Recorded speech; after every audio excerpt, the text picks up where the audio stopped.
My grandmother was the only person who ever loved me without conditions, so losing her felt like the ground under me finally gave way. People kept telling me they were sorry for my loss, but none of them understood what that meant to me. She wasn't just family, she was the person who raised me, protected me, and filled every corner of my life with a kind of love I never got from my parents. She had been sick, yes. But I always thought she'd pull through somehow.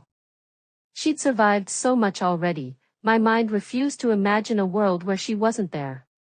So when the doctor pulled me aside in the hospital corridor and told me she didn't make it, it felt like something in my chest just folded. I didn't cry right away.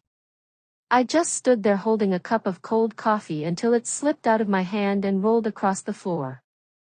Everything after that moment felt blurry, like I was moving through fog.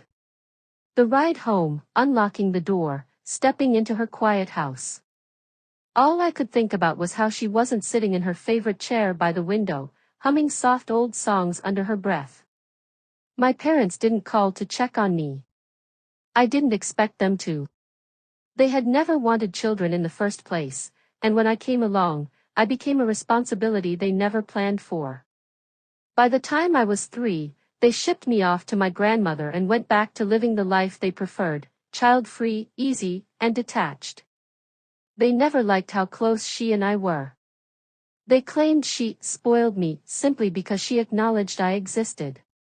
Still, despite all that tension, my grandmother paid the mortgage on their apartment and helped them financially whenever they needed it. They weren't grateful.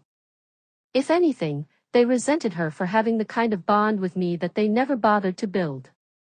Her funeral only proved it. They arrived late, looking like they were attending a brunch rather than a burial. My mother's lipstick was too bright. My father kept glancing at his watch. They stood at the back like guests waiting for the part where refreshments were served.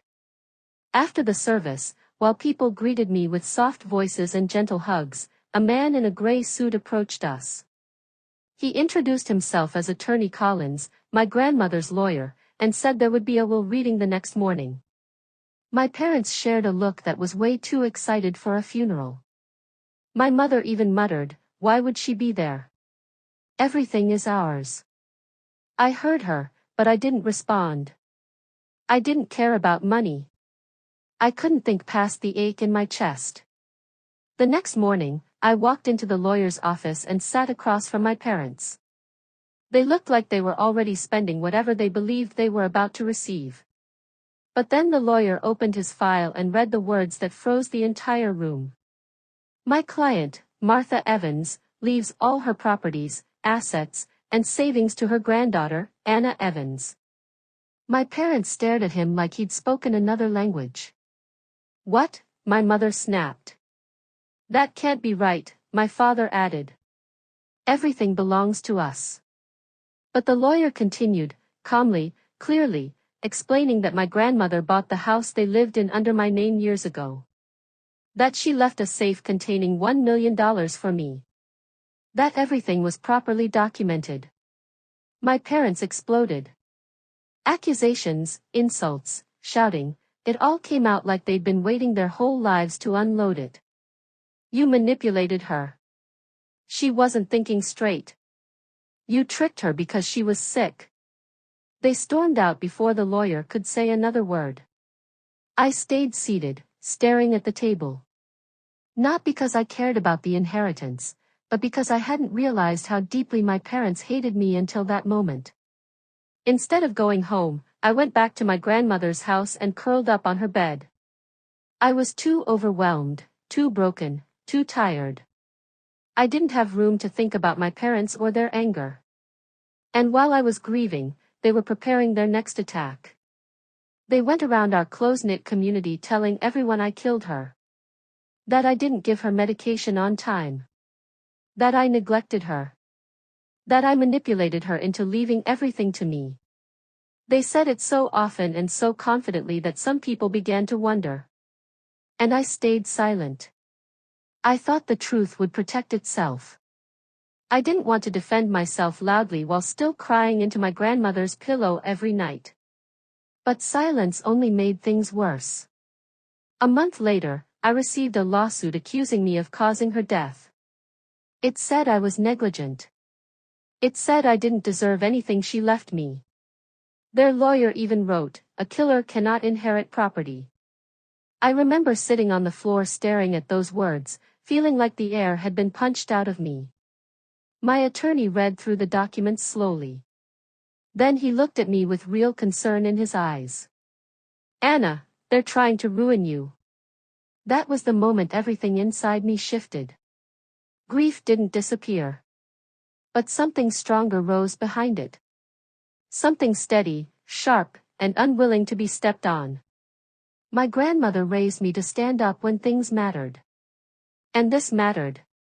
So I hired the best legal team I could find. The trial felt surreal.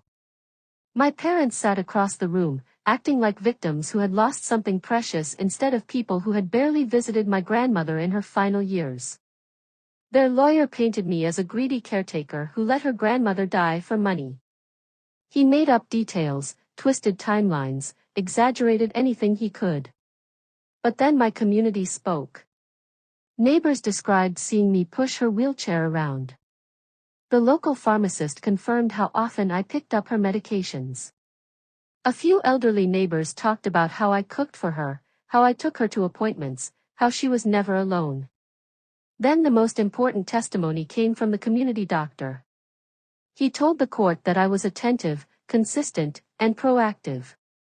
He said I extended my grandmother's life, not the other way around. My parents' expressions cracked then. Their confidence drained out of them, replaced by panic. It didn't take long for the judge to rule in my favor. I walked out of that courthouse cleared of every accusation. But victory didn't bring relief. It brought clarity. They didn't just try to take my inheritance. They tried to destroy my name, my character, and everything my grandmother trusted me with. I wasn't going to let that slide. They tried to bury me, but they forgot one thing. I came from a woman who taught me how to rise. And now, it was my turn to fight back. The night after the verdict, I sat in my grandmother's kitchen, my kitchen now, at her old wooden table. The same table where she taught me to braid dough, where she helped me with homework, where she told me stories about how strength didn't always look loud or mean. Sometimes it looked like quiet persistence. And that night, I understood her in a way I never had before.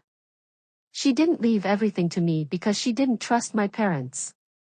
She left everything to me because she knew them. She knew exactly what they would do. She knew the storm I'd face. And she believed I could survive it. The thought made something settle firmly inside me. So the next morning, instead of hiding and trying to move on, I made the decision that had been building in me from the moment I opened that lawsuit envelope. If they wanted to fight dirty, then I would fight smart. The first step was the house. The one they lived in. The one my grandmother bought in my name 5 years before she died. I had tried to be kind after the funeral. I didn't rush them. I didn't force anything. But after the lies, the defamation, and the lawsuit accusing me of murder, mercy wasn't on the table anymore. I sat with my attorney and asked him what my legal options were. He looked at me for a long moment before nodding slowly. "You can serve them with an eviction notice. You're well within your rights." "Do it," I said. My voice didn't shake. It surprised even me. The papers were delivered a week later. My parents showed up at my grandmother's house the same evening, banging on the front door like they owned it. When I opened the door, my mother shoved the eviction notice at me. "How dare you," she shouted.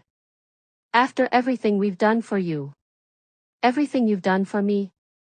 I repeated, almost laughing. "You mean sending me away when I was 3? Pretending I didn't exist? Calling me a murderer?" My father stepped forward, face red and furious. "You ungrateful girl. We raised you." "No," I cut in. "She raised me. And you tried to destroy the memory of the woman who actually loved me." They both fell silent, just long enough for the truth to sting. "You have 30 days to move out," I said, and I closed the door. My hands were shaking afterward, but not from fear. For the first time, they were shaking from strength. Next came the lawsuit. The one I filed.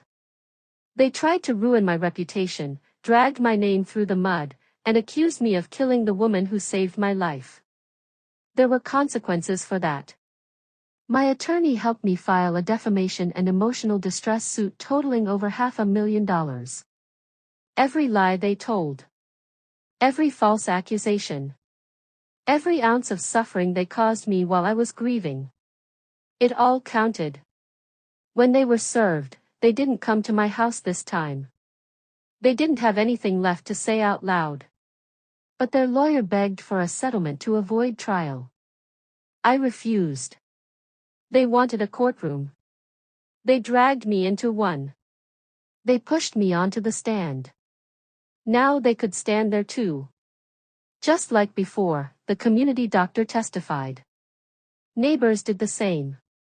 But this time, instead of defending me, they described the harm my parents caused. How my mother had cornered people in grocery stores to spread lies. How my father had told the pastor I'd let her die on purpose. How they approached elderly neighbors, manipulating sympathy through fake tears. It was hours of testimonies, hours of watching the lies crumble. When the judge finally ruled in my favor, the courtroom was silent except for the scratching of pens as reporters took notes. $500,000. They owed it. All of it. There was no way around it. Then came the professional consequences. Not from me, but from their own actions.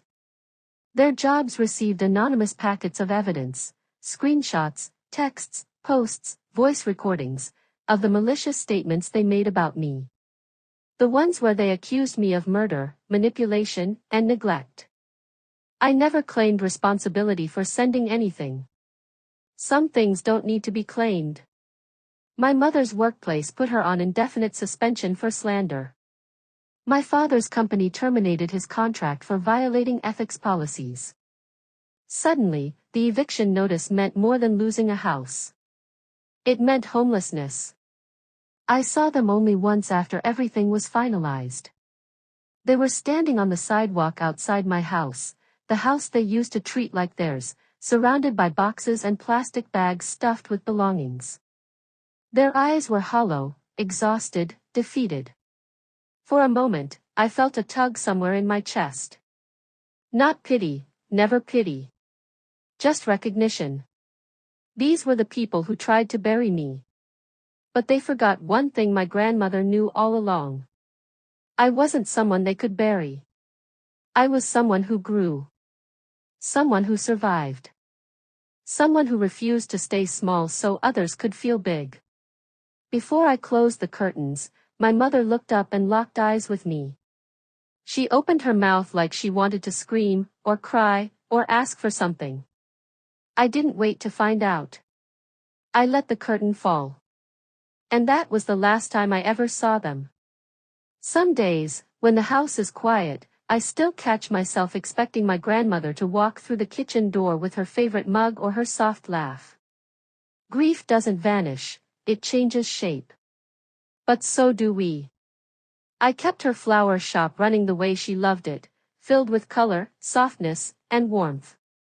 I renovated her house but kept her bedroom exactly how she left it, like a small shrine of the life she built for us.